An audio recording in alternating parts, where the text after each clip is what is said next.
সবাই বলে মেসি ফ্যানরা সবথেকে সুখের ফ্যান।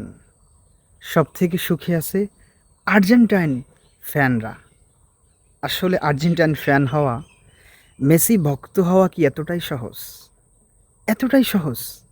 কোনোদিনও সহজ ছিল না।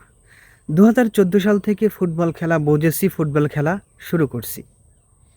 তখন থেকে না জানতে না বুঝতেই কেন যে মেসির খেলা দেখা শুরু করলাম, আর্জেন্টিনার ভক্ত হলাম আসলে জানি না। তখন থেকে ১৪ সালের ফাইনাল ১২০ মিনিট লড়াই করে জার্মানির সাথে ১ গোলে হারা। যেখানে আর্জেন্টিনাই ১৪ সালে কাপ পেয়ে যেতে পারত। একের পর এক কোপার ফাইনাল হারা। ১৮ সালে মেসির একা লড়াই, ক্রোয়েশিয়ার সাথে ৩ গোল খাওয়া, তারপর বিদায়। মানে সমালোচকদের এত ট্রোল, আমাদের জবাব দেওয়ার মতো কিছু ছিল না। মেসির ক্লাবে সব কিছু আছে, জাতীয় দলে ইন্টারন্যাশনালে কিছু নাই। এত ট্রোল আমরা সহ্য করেছি দিনের পর দিন, দিনের পর দিন। আমাদের দেওয়ার কিছু নাই, দেখার কিছু নাই, ট্রোল সহ্য করতেছি।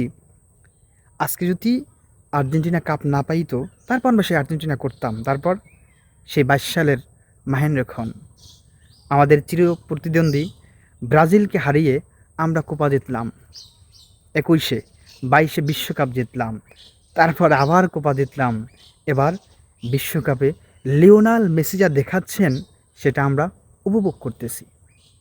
এছাড়া তার কাছে আর কিছুই চাওয়ার নাই। এত প্রবল সহ্য করার পরও যেই লোকটাকে ভালোবাসছি, সেই লোকটাও আমাদেরকে হতাশ করে নাই। তার শেষবেলায় আমাদেরকেও কিছু দিচ্ছেন। লিওনেল মেসি, আপনার জন্য অভিনন্দন। আপনি আমাদের কষ্টটা বুঝেছেন, আপনার জন্য দুঃখ সহ্য করেছি, আপনি আমাদেরকে মন ভরে দিয়েছেন।